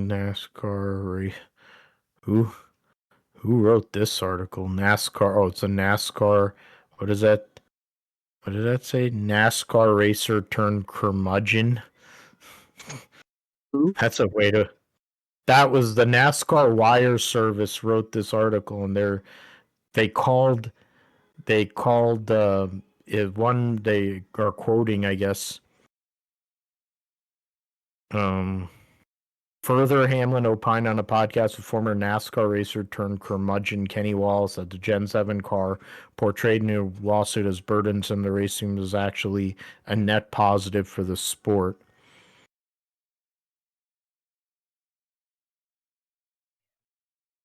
Yeah.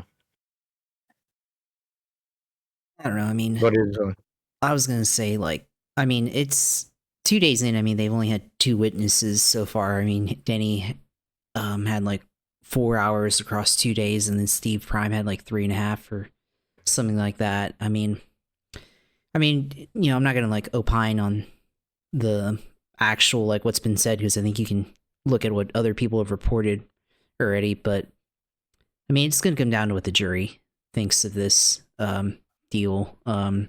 Whether they feel like they presented enough evidence that NASCAR, which they've already ruled was monopoly, has utilized their power illegally that would violate the Antitrust Act, and that they employed or that they instituted anti-competitive means. So we'll see how the jury feels about that and everything. I mean, it seems like Denny did a good job there.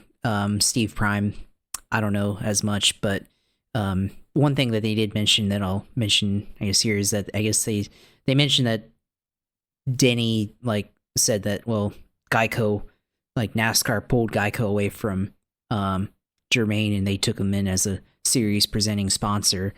And Steve Prime denied that. It's like, yeah, I wouldn't know of it, or I guess I don't know any of that, or whatever he said. And I do remember like some place, I don't know, years ago, like, and this might be completely unfounded, but I thought I read something where like some insider had said that NASCAR had told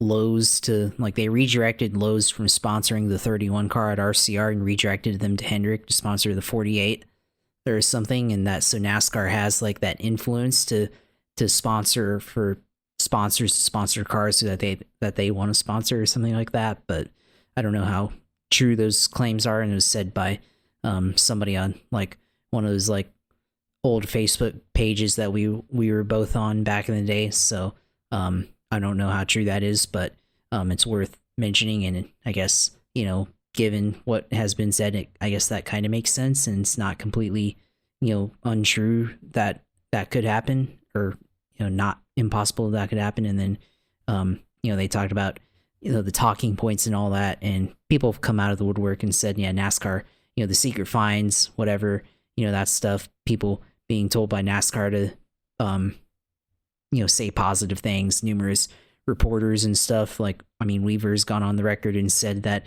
he's gotten a talking to one of those, like, again, the Facebook page that we were on, I think there was some dirt guy that was a reporter or something, and had said NASCAR took him in a room and said to not speak negatively about the sport or whatever. So I remember coming across that like maybe like 8 or 9 years ago or something. So yeah, I mean, it's not at all surprising to see some of that come, I guess, through the woodwork in this case. So yeah, we'll see how this goes. I mean, they've only gone 2 witnesses, and this case is supposed to end next Friday, so they got to pick up the pace here. So we'll see how that goes. And then apparently Richard Childress is going to be on the stand tomorrow, so that's going to be interesting. They're gonna have to be like, bailiff, hold my watch here. if he doesn't go and try and Assault SOD or Phelps or whatever, but that would be funny because he'd probably give himself a health episode if he tries to exert himself that much. Because he spends a lot of time yapping, but he doesn't spend a lot of time actually having a real performance outside of what Jesse Love did for him a few weeks ago. But yeah, I mean, I think their justification, and I don't remember. I think I know. I mean, it might have been the same page we met up on, but I mean, I think their justification would be, well, they used Jeff Gordon as leverage because that was coming off of his fourth championship or leading into his fourth championship at that point. Lowe's had been with RCR for however many years with little to no success. One win with Robbie Gordon in the final race they had him. But before that, they hadn't won much anything. Before that, Lowe's was with, I think it was Brett Bodine for 2 years, and they were nowhere. That was like the last legs of Junior Johnson Enterprises. They got Lowe's because of their North Carolina based, company trying to stay alive, and that went nowhere. But I mean, I do believe that I do agree with Danny that it's a non-competitive. It's a competitive. It's not a even field in that you're competing with the sanctioning body for the same sponsors, and they're offering to. When at the end of the day, the cars are the mobile billboards. That's what we're supposed to be looking at. That's what we should care about. When there's an official, I mean, it's become a joke with NASCAR where everything is the official this in NASCAR, official that in NASCAR. I'm like, okay, so where's the official ass swipe of NASCAR?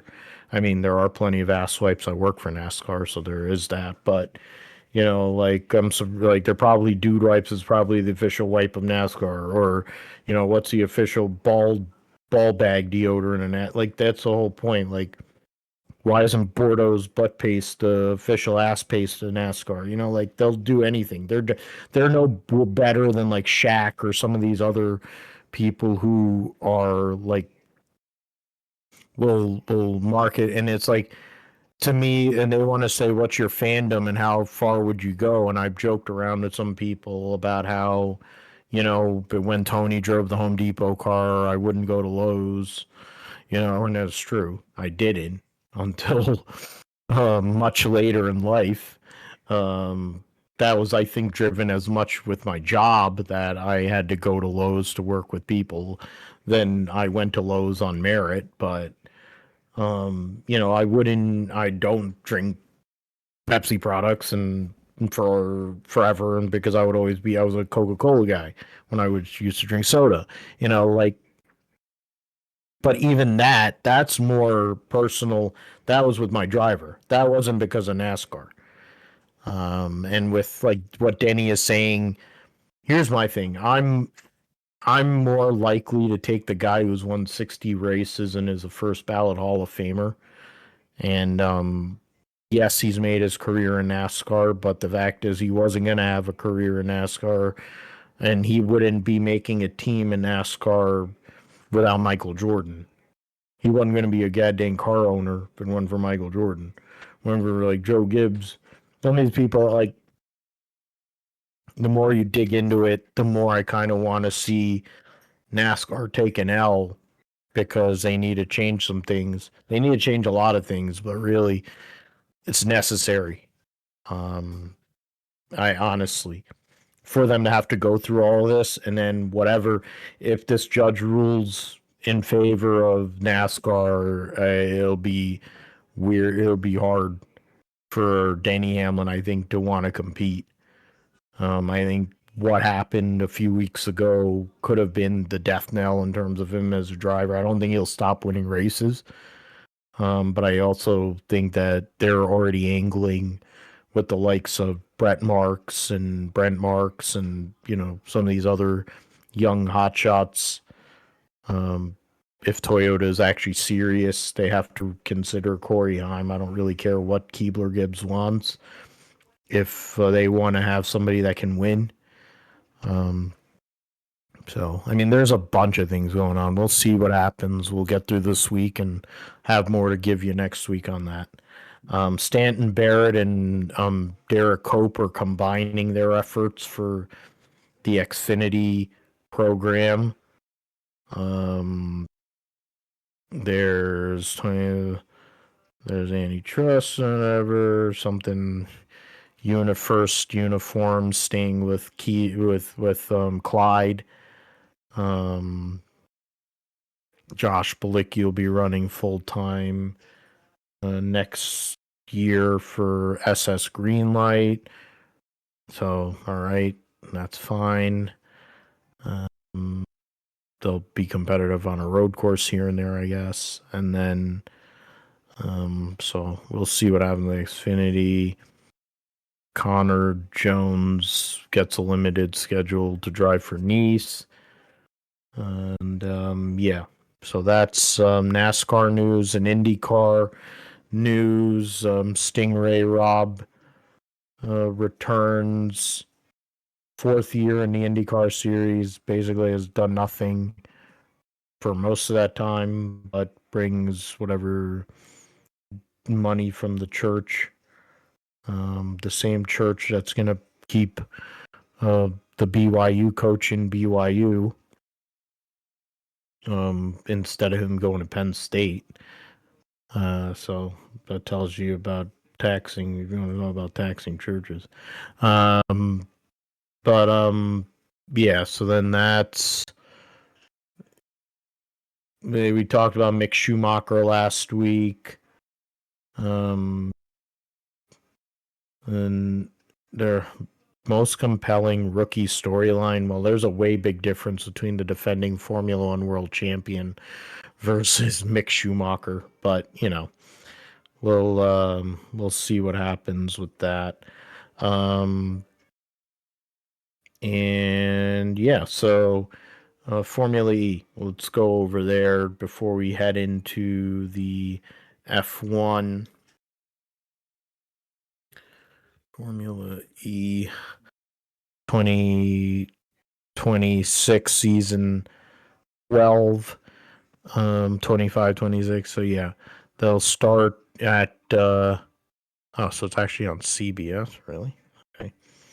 So then they'll race at Sao Paulo this coming weekend. Then they'll be at Mexico City on Jan 10. Then in Miami at the end of the month of January. Then they'll run the doubleheader at Jeddah, take a month off, go to Madrid, then 6 weeks off after that, and go to Berlin for a doubleheader. Monaco, a couple weeks after that, precursor to the Monaco Grand Prix for Formula One. They'll run, is that 2 races in China? 3 races in China. Actually, 1 in June, and then doubleheader in Shanghai, then Tokyo, and then so they'll end with 3 consecutive doubleheader rounds. Weird setup of the schedule, but you know, the drivers, that's not what I wanted. I just want, so the Oliver Rowland, the defending world champion, is Nissan. Pepe Marti will be with Cupra. What is it? Team Cupra Kiro. Then Max Gunther for DS Penske. Mitch Evans and Antonio Felix da Costa for Jaguar TCS. Luca de Grassi and Zane Maloney for Lola Yamaha. Apt. Joel Eriksson, Sebastian Buemi for Envision Racing. Nick DeVries will be, and Eduardo Mortara for Mahindra. Norman Nato will be teammate for Oliver Rowland. Jean-Eric Verne will be teammates with Nick Cassidy at the newly named Citroen team. Jake Dennis and Felipe Drogovic, and at Andretti, Drogovic moving over from being test and reserve driver at Aston. Dan Ticktum in the Cooper Kiro team. Porsche will have Nico Muller and Pascal Wehrlein. Taylor Barnard moves over from the McLaren team over to DS Penske for this season. So we'll see what happens with that. There's going to be changes for the following year. There'll be additional teams out there, so see how that goes. Jake Dennis, former champion. Verline, former champion. Mortar has always been up there. John Eric Verne, former champion. De Vries, another one. Buemi, Luca de Grassi, Antonio Felix da Costa. So we'll see how that all goes, and review it next week. So yeah, let's go and preview. And I mean, Abu Dhabi Grand Prix, I think we talked about it earlier, Josh, that it's a lot to do with qualifying. I would think that making entire decisions, tire choice, it's not as rough of a circuit as Qatar. I think there's a little more ability to pass, albeit not a lot, but still a little more ability than Qatar because of how much of the time you spend at a higher velocity. Meaning basically, I think from third to sixth or seventh gear. So, a good amount of that circuit is that in that range of gears. So there's not a lot. There's only really one or two hard braking zones on the track. Really one hard braking zone, and that's turn one. In Abu Dhabi, there's a few. So, but for the whole entire existence of that track for 16, 17 years, whatever, qualifying has really determined things. So, we're going to have to see. Do I want chaos? Yes. As long as Fish Lips doesn't win the championship, but then I'm kind of like, I don't want Lando to, but then I'm like, I don't want I want the miracle to actually come off, and I want to see Piastri go out there and get the job done, because I feel like he's been wronged, but the math is not mathing for him. But you get your first. In the end, I picked first last week, so Josh, you get first dibs on this. What is your call? What do you think is going to happen this weekend? Are we going to see status quo? Is Lando going to become a world champion, or do we see something else?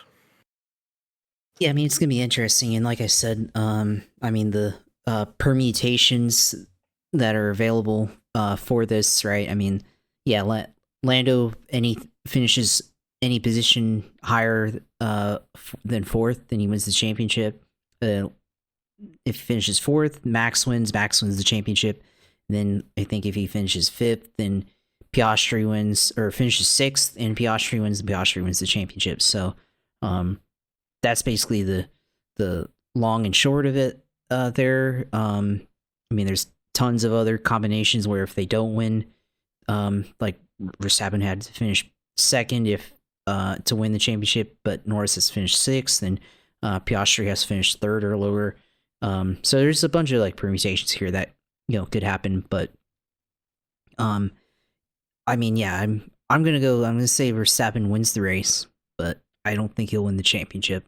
I think Lando finishes third, so then in second I'll say that Kimi Antonelli finishes in second. So I think Lando just gets the minimum finishing position at the very least that he needs to win the championship. So we'll see how that actually shakes out. And I kind of tend to think about what you said earlier, like what if last lap, or doesn't have to be last lap, but let's say, um, Lando's in third, and teammate Yuki Tsunoda's in fourth place somehow or something, or even Hajar, one of the other RB cars. So what if they just clean him out, or not necessarily clean him out, but like kind of like F1 movie or something like that, or you know he sends it in there, makes it look like it was kind of a careless mistake and cleans out Lando, or something chaotic happens on the start, there's that opens that door for Max to win the championship. So there's that possibility, and it goes back to what we talked about at the top of the show with closing the door here in Qatar with the strategy, and now you open yourself up to this possibility. So I mean, there's I'd say non-zero chance that Verstappen can win, and there's a fairly good chance that Norris can win. So we'll see how that shakes out, but certainly it's not going to be a cakewalk for sure by any means. And I mean, I look at, I see what you're saying, and going with Antonelli for a second is would make it would get things kind of going goofy as well. Piastri with how he ran last week, I would think might feature. So it's basically having similar to what has happened to him to lead him to the position where he's basically stuck. Norris goes and gets what he has to get done. I am saying that Piastri goes and wins from pole. Verstappen ends up finishing second by making better start along with Russell.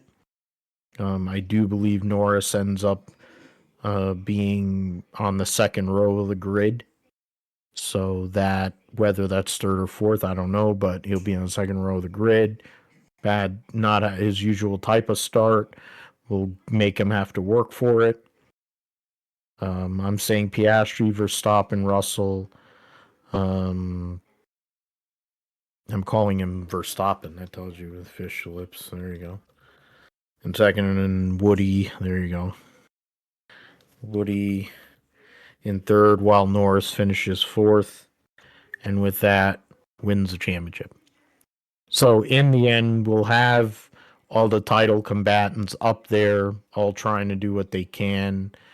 There is an angle that, similar to what happened this past weekend, that, if it happens this way, that, Red Bull makes a great call. And if Norris does finish fourth, then, he loses. If Piastri goes out there and wins the race and gets away, then Norris is probably going to win the championship anyways. So outside of a mechanical or somebody doing something unbecoming, then he'll win the championship. So we'll see what happens with that.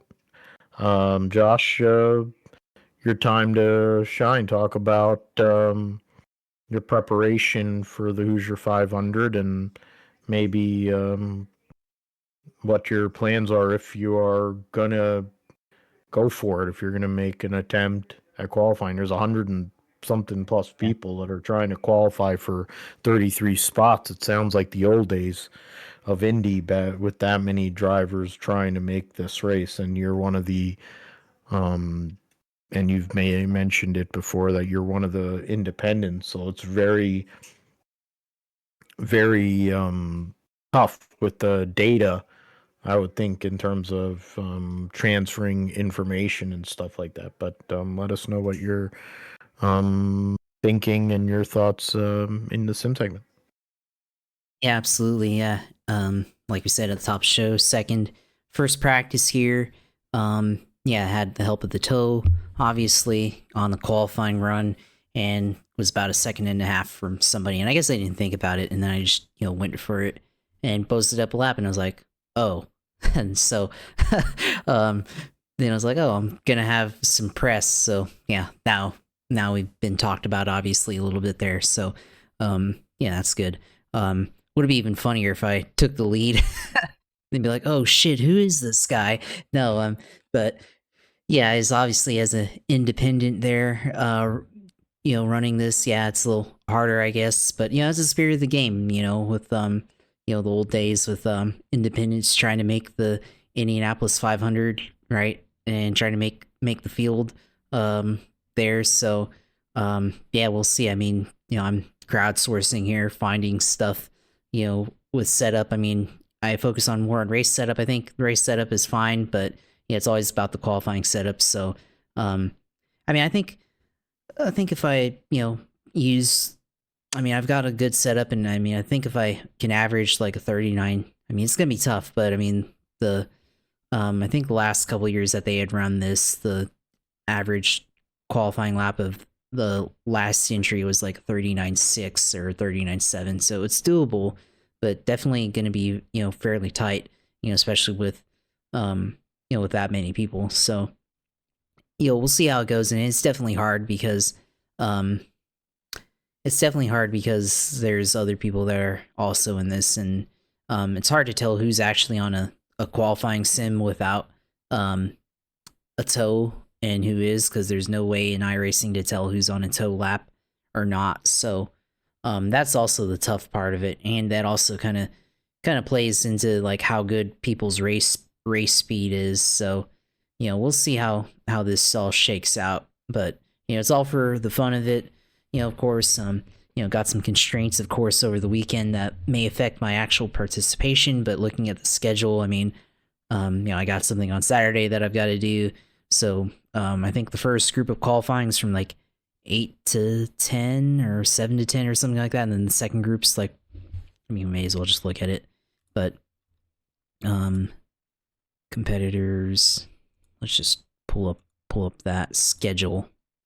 Yeah, the schedule here. The event schedule, obviously poll day. Yeah, track activity from 6 a.m. Wow, crack of dawn there. All the way until, so yeah, we'll go to Saturday here. Yeah, 6 a.m. to 10 a.m. Group 1, 43 drivers. 10 a.m. to 3, Group 2, 56. 3 to 5, open session 1. 5 to 7, open session 2. And then 7 to 7:50, open session 3. So that's basically going to be, I've got a thing from 1 to 4. So we'll see how it shakes out where I am and that in relation, because I'm probably going to have to cut off around 12:30 or something to do what I'm doing on Saturdays. So, which learning to drive stick shift car for the first time. So, obviously doing that there, but, yeah, we'll see where I line up in terms of the, qualifying order. We'll see how that goes, and if I have to, I'll go to one of the open sessions and throw a time or two on there. You get 3 attempts, so may as well just use them all on Saturday, because there's no way that I'm going to be able to make qualifying unless we get home early from the football game on Sunday on December 7th. There's probably no way that I'll be able to.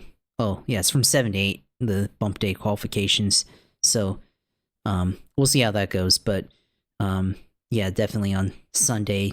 Yeah, I mean, it's probably not going to be an opportunity to qualify with going to the game, so that's okay. We'll figure out what to do on Saturday, and if we make it in. So there's that, of course. So, and then the week of the race, there's going to be an iRacing update. They're going to drop the new IndyCar update, and it's going to include the hybrid update. So that's going to change a lot of people's setups. So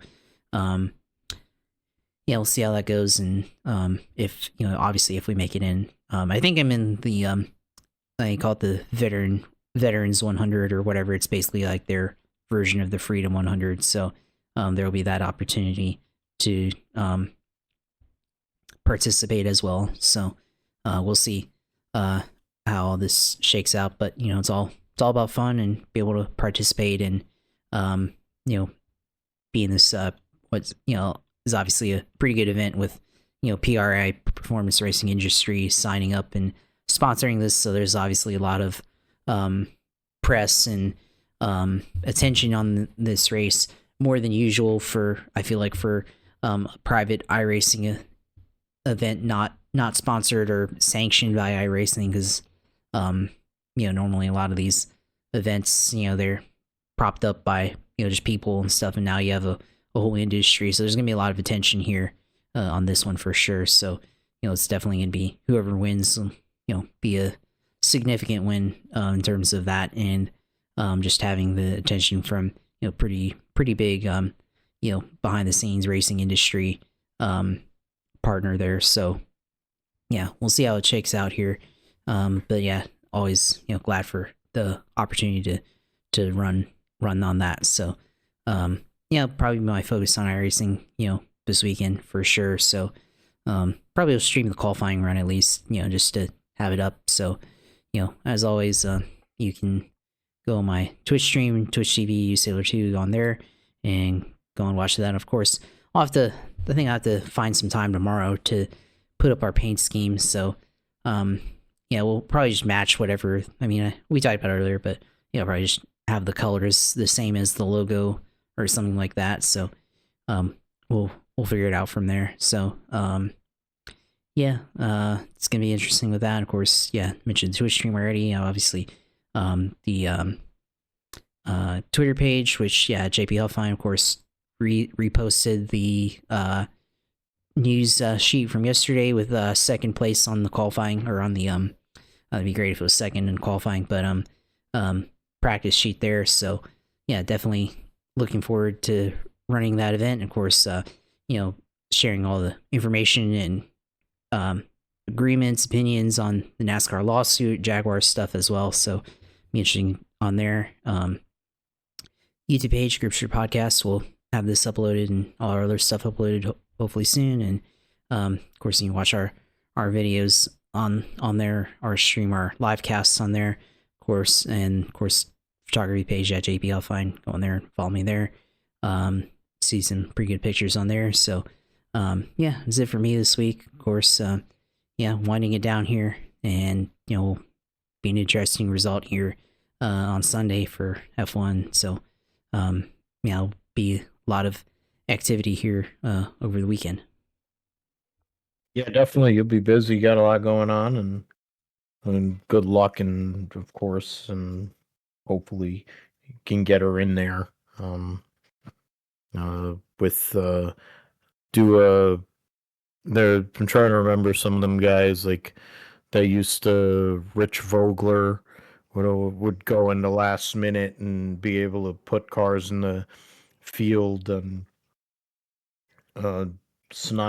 George Snyder with AJ Foyt, those days back in the 70s, 80s, going in and backdooring or getting into the 500 there on bump day or whatever it would be. So hopefully he doesn't have to get to that, get a good run in. So see what happens. But hoping for the best with that. And of course, our YouTube page, as Josh mentioned, Gripster Podcast, GSP 1428 as well for the audio. PG Matthew 28 on Twitter, Instagram, PGMGSP28. You can find the Gripster Podcast, philipgmatthew.com, and on podbean.com. So for that, we are done for this episode. Next week, episode 294 will be a recap of the F1 race at Abu Dhabi. We'll also talk about week 14, the NFL. We'll figure out one of these series. We'll do a review, season review. Might be an Xfinity and trucks review next week, since there will only really be F2 and Formula E, and how everything goes on in the Hoosier 500. So for Josh, I'm Phil. Thanks for listening to Gripster Podcast, and we'll see you next time.